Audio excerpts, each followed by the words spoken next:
Bienvenue au Centre international Espérance et Vie, le centre où les personnes découvrent et entrent dans leur destinée en Jésus-Christ. Nous vous bénissons dans le nom précieux de Jésus. Dans ce centre, nous annonçons la bonne nouvelle de Jésus-Christ. Nous enseignons, nous prêchons et nous adorons Dieu en esprit et en vérité. Dans ce centre, les personnes peuvent espérer là où naturellement, toute espérance semble impossible parce que nous adorons le Dieu vivant qui donne la vie à ce qui est mort, qui appelle à l'existence ce qui n'existe pas.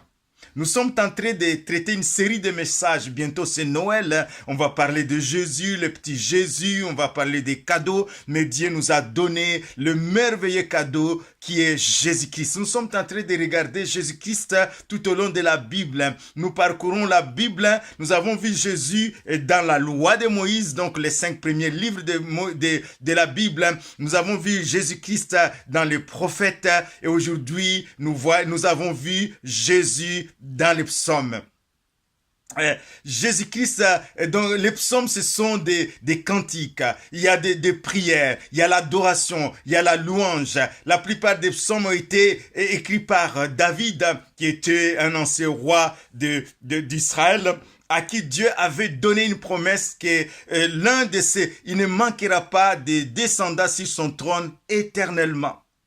Or, en lui donnant cette parole, David et tous les enfants d'Israël savaient il ne manquera pas effectivement un fils sur son trône. Mais Dieu, au-delà d'un homme, Dieu parlait de son fils éternel. Dieu parlait du sauveur du monde, de celui qui viendra sauver l'humanité.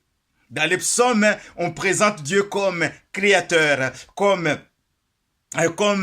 souverain, comme roi, comme berger, comme libérateur, comme juge, celui qui justifie, le protecteur, le bouclier, une forteresse, et on peut s'appuyer sur lui, le guérisseur et même le rédempteur.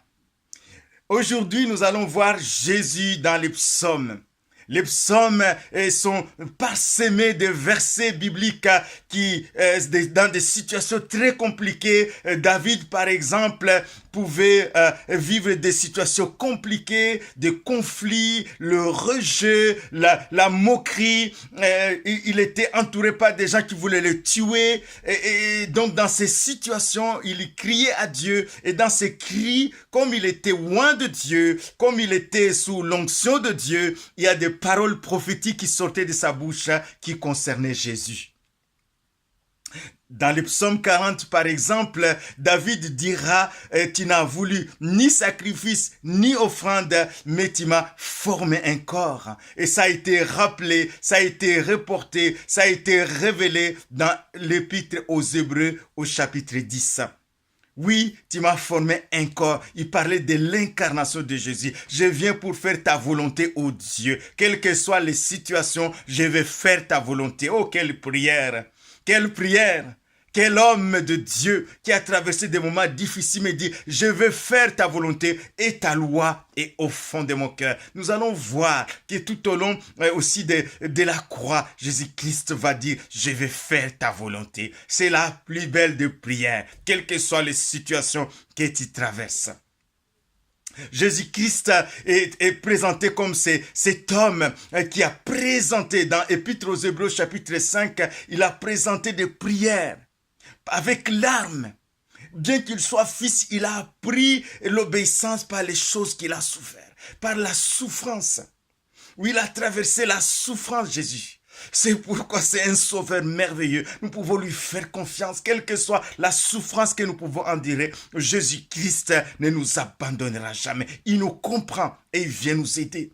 C'est ça la différence avec ceux qui ne sont pas en Jésus. Ceux qui ne sont pas en Jésus sont accablés, sont écrasés. D'ailleurs, lui dira, venez à moi, vous tous qui êtes fatigués, chargés, et je vous donnerai du repos. Jésus-Christ dans les psaumes. Le psaume 22, par exemple, le psaume 22 présente, il commence au verset 2, « Mon Dieu, pourquoi m'as-tu abandonné ?» Et t'éloignes sans me secourir, t'éloignes-tu sans me secourir, sans écouter mes plaintes. mon Dieu, pourquoi m'as-tu abandonné? Et cela va être rapporté dans le livre de Matthieu. Matthieu au chapitre 27, dans le livre de Matthieu au chapitre 27 au verset 46. Et vers la 9e heure, Jésus s'écria d'une voix forte, Eli, Eli, lama sabachthani, c'est-à-dire, mon Dieu, pourquoi m'as-tu abandonné? David vit des situations difficiles. Il dit, Seigneur, tu m'abandonnes, je vais être écrasé par cette situation. Mon Dieu, j'écris le jour et tu ne me réponds pas la nuit et je n'ai pas de repos. Pourtant, tu es saint, tu es Dieu, tu sièges au milieu de la loi d'Israël. Tu es Dieu, tu es le Seigneur. Et toi, qui s'est confié? Nos pères s'est confié à toi, tu les sauvé, tu les délivré. Viens à mon secours. Mais en disant, en continuant à dire ces choses, il va dire par exemple au verset 15, je suis comme de l'eau qui s'écoule. Et tous mes os se séparent. Mon cœur est comme de la cire. Il se fond dans mes entrailles. Ma force se dessèche comme l'argile et ma langue s'attache à mon palais. Tu me réduis à la poussière de la mort. C'est ce que dans Luc, quand Jésus a Gethsemane, pour accomplir l'œuvre, il va prier. Il est en face à face, il va accomplir la volonté de Dieu. Mais c'est dur, il est lâché par ses disciples. Il est là, ses disciples sont avec lui à la montagne, mais ils se sont endormis. Il est seul avec Dieu. Quand on doit accomplir la volonté de Dieu, des fois on se sent seul. On se sent seul, mais Dieu ne nous abandonnera jamais. Il dira, puis il s'éloigna d'eux à environ, dans Luc 22, verset 41, d'environ un jet de pierre, et s'étant mis à genoux, il pria, Père, si tu voulais m'éloigner de cette coupe, toutefois, que ma volonté ne s'efface pas, mais la tienne. Étant en agonie, il priait plus intensement et sa sueur devint comme de grumeaux de sang qui tombaient à terre. Son cœur était brisé. Il priait devant la volonté de Dieu, devant la croix. Il allait affronter les puissances des ténèbres. Il allait affronter le diable. Il allait affronter les puissances des ténèbres, les démons, les principautés spirituelles. Il allait affronter la moquerie dans son âme. Il allait affronter la mort dans son corps. Donc il a affronté la mort spirituelle, la mort physique et la mort dans son corps, dans son âme. Il va être hué, maltraité. Alléluia, Jésus. Donc on voit que dans ces psaumes, le psaume 69 aussi en parle. Il parle de la souffrance de Jésus, de ce qu'il a enduré. Mais gloire à Dieu, devant toutes ces situations, Jésus est resté fidèle. Jésus a tenu bon parce qu'il nous voyait. Parce que la Bible dit le salaire du péché, c'est la mort. Jésus a été fait péché, afin qu'en lui nous soyons justice de Dieu.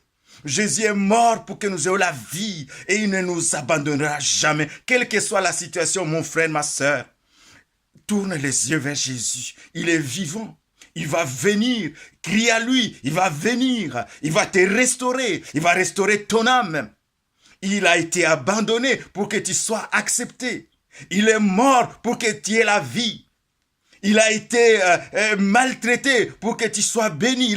Il a été même maudit à la croix pour que toi tu sois béni. Il a été fait péché pour que toi tu sois justice de Dieu.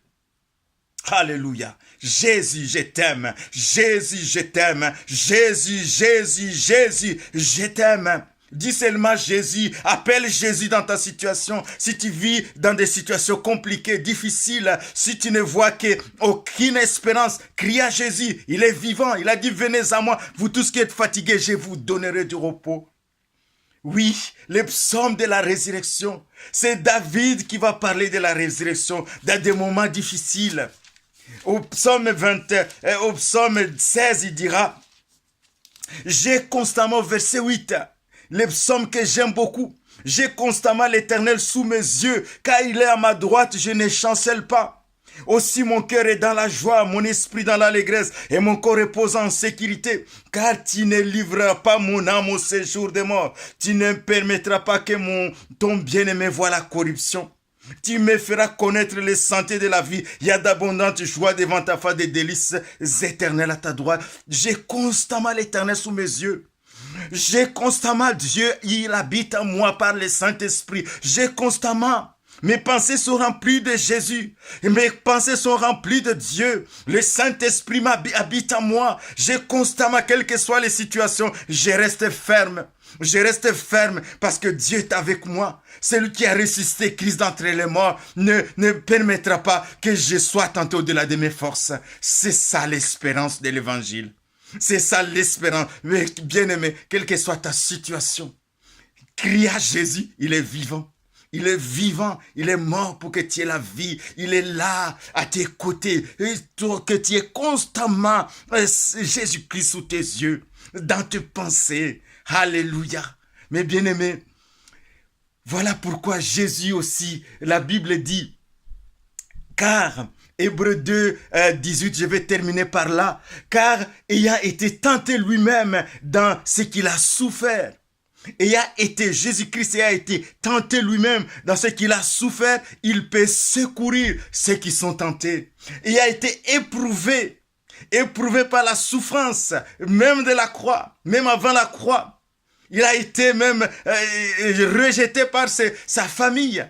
Mais il a été rejeté par ses disciples. Mais il a tenu bon, il savait que Dieu, même s'il l'abandonne pour un temps, parce qu'il devrait porter nos péchés. Le salaire du péché, c'est la mort. Mais Jésus est mort, il est revenu à la vie. Ce psaume 16 sera un psaume de base pour approuver la résurrection de Christ dans Acte 2 et Acte 13. Jésus est ressuscité, il est vivant. Il peut secourir ceux qui sont éprouvés. Tu ne seras jamais éprouvé au-delà. Jésus est vivant et il est là. Il te tient la main. Il te tient la main, que tu aies constamment Jésus dans tes pensées, dans ton cœur, que ton cœur soit rempli de Jésus. Et alors tu verras, quelle que soit la situation que tu traverses, tu vas la traverser avec Jésus et tu seras plus que vainqueur. Soyez bénis mes bien-aimés et à bientôt. Alléluia.